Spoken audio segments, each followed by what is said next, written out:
Since 1950, actors and other crew members have been given a share of the ad money that their show makes from reruns on TV. The industry calls these residuals. But whenever streaming services like Netflix arrived on the scene, those residuals just disappeared. Hollywood hated this, and this is one of the main reasons that they went on strike and shut down the entire industry for 6 months in 2023. Except, I played number 2 in Stranger Things 4 all the way back in 2021, over 3 years before the strikes happened. And I've been getting residuals. Yes, passive income from my role in that show ever since. So, why have I been getting paid passive residuals for a Netflix show since before the strike even happened? How much money am I even making per month now? Let's break it down. It's March 2021. I just wrapped filming my first ever professional role of number 2 in Stranger Things, and I've been getting paid about $5,000 a week for my time on the show, which is crazy. This was the most amount of money I'd ever been paid for anything, and I'm not expecting any extra payment because that's the industry standard for streaming shows, and I assumed I wouldn't be any different. 2 years passed. It's now January 2023.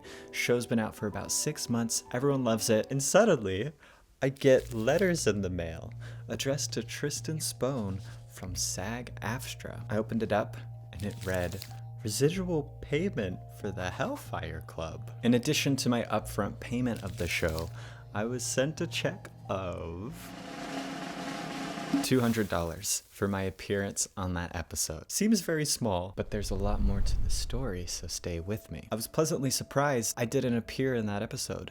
Spoiler alert, my character doesn't even appear until episode 5, which is when I saw another episode addressed to my name, which this time read, "Residual payment for the monster and the superhero." Episode 3, another episode I didn't appear in, and yet I received a check of $440 for this episode as well, now bringing the total to $640, which seems small right now, but we'll break it down to monthly income when we get to the total numbers in present day. So why am I getting random checks from Netflix in the mail for episodes I don't even appear in? To understand all of this, we need to first understand what residuals are and how they used to work on network television. Contrary to what most people believe, traditional residuals actually do not give cast and crew a percentage of the ad money, but the money generated from ads does influence it. On typical network television, a production studio will fund and create a show and then license it out for reruns on different television networks. For example, Friends was produced and created by Warner Brothers Studio. They paid for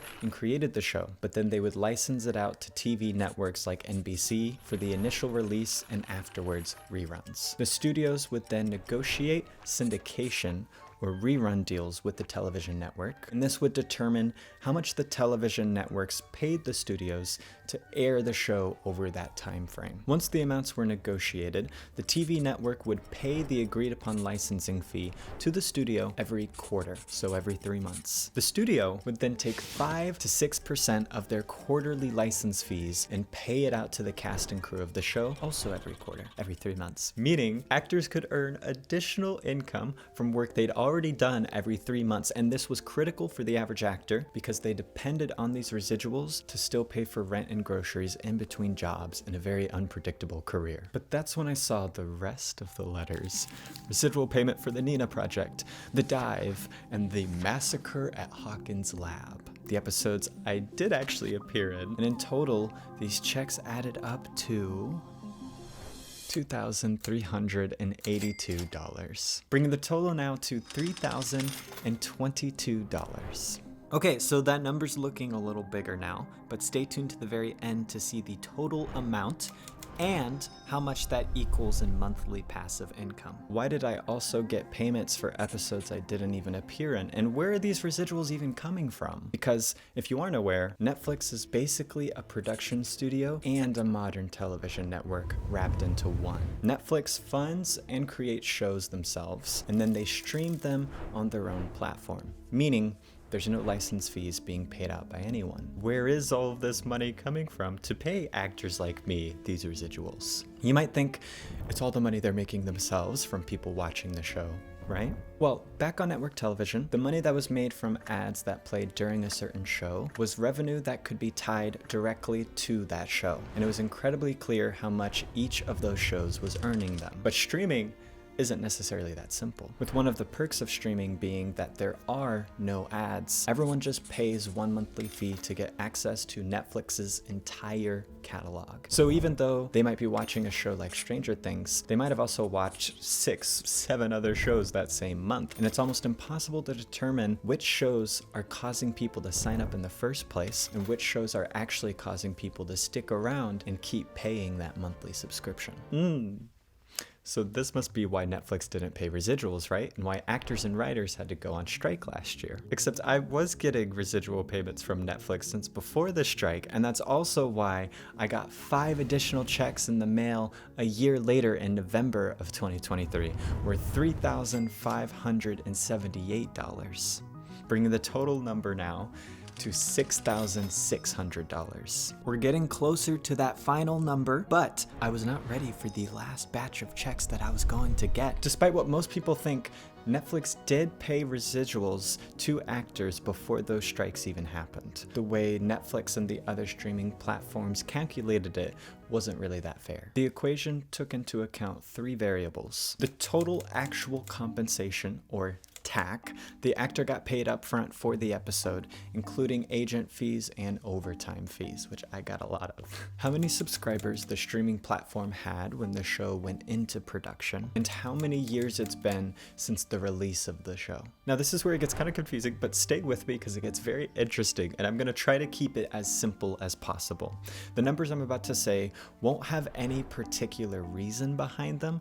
They're just the numbers in the equation that these streaming services made up to represent these 3 variables that I just mentioned, and they use these to calculate their own version of residuals. There are 2 separate equations. For the domestic number, you take the total amount that they got paid up front, and for the streaming services with over 40 million subscribers, you then multiply that by 150%, or 1.5. And then, if it's been released for a year, you multiply it by 45%, so 0.45. That 45% only applies to the first year since release, but it gradually gets smaller every year until eventually it levels off at a meager 1.5% at year 13 and onwards. Then, for the international number, you use the same equation again, except the subscriber factor is changed to 90%, or 0.9 for the big streamers like Netflix. Okay, so let's do this equation for one of my episodes. Let's just say I got paid $10,000 up front for my big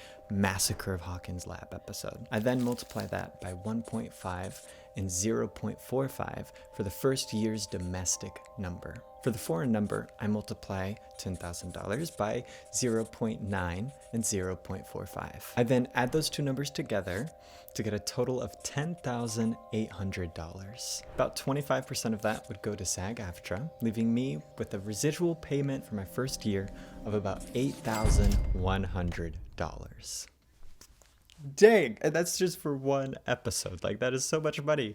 What the hell are all of these strikers complaining about? Except, that's not quite how the equation actually works. You see, when it comes to this equation, although they say it takes into account the total upfront pay, it comes with a massive caveat. The number they use for the TAC is capped at about $5,000. Anyone who earns $5,000 or more upfront per episode will receive the exact same residuals. My actual residuals for one of those episodes would have been more around $4,000 for the first year and still be decreasing each year after. It's still pretty good for me, but the reason it hurts others is because it doesn't take into account the performance of the show or how big of a part you played in its success, which is apparently why the creator of Squid Game decided to make season 2 and 3 for Netflix, because the show was incredibly popular, but he hardly saw any of the money that the show made for the first season because the residuals don't calculate for that. And it's why Kim Kiko-Glenn from Orange is the New Black, a show, by the way, that's getting quite old now, entered production whenever Netflix had way less subscribers, meaning this equation becomes even more lackluster. Shared a TikTok showing she was now getting residual payments of just $27.30, which brings us back to my residuals and up to modern day. The reason I'm getting paid for episodes I didn't appear in is because I technically do appear in them. Very small, blinkety miss some flashbacks, and so I get a very small credit and therefore residual payments for them. But a few weeks back, I received another couple of checks in the mail, which, by the way, these checks are pretty delayed because of a personal error on my end where they had the wrong address. So I'm only just now getting some of my payments for the first year of the show's residuals. But this time, the checks were for $5,466, bringing my grand total now up to $12,666 after its release all the way back in 2022. Meaning I've been making about $460 per month in passive income since the show released. But the crazy thing is that technically, because of how these are calculated, I'm making a similar amount in residuals per episode as Millie Bobby Brown, David Harbour, and the rest of the main cast. And even though the show broke streaming records, we're all earning similar amounts to the majority of other actors on different original Netflix shows, no matter how high the viewership is. And most importantly, most of those actors can no longer live off of those tiny fixed residual amounts like they could with network television residuals. And that is why the actors went on strike in 2023 and arrived at the new deal, which now accounts for the show's performance. For original shows viewed by at least 20% of a streamer's viewer base within the first 90 days of its release, actors and writers now get an additional bonus payment on top of these fixed residual payments, so that they can share in the show's success. If this deal was in place whenever I first filmed season 4, I likely would have gotten an extra bonus payment of anywhere between $10,000 to $100,000 on top of these residuals. And that would have been extremely nice, but I'm just so grateful and happy that I was in the show. And this isn't something that heavily affects me, but it does affect you as you get further into the industry. Now, if you loved this episode and you'd love to see me and another Stranger Things actor, Logan Riley Bruner, break down 5 iconic horror scenes, then go check out this video right up there. Every time I look into my own eyes, I see darkness. Because you're not subscribed yet. Yes, you are still not subscribed. 71% of you guys aren't subscribed watching these videos. Why? It's free. It cures the darkness in my soul. Just subscribe if you haven't already. That's all you have to do.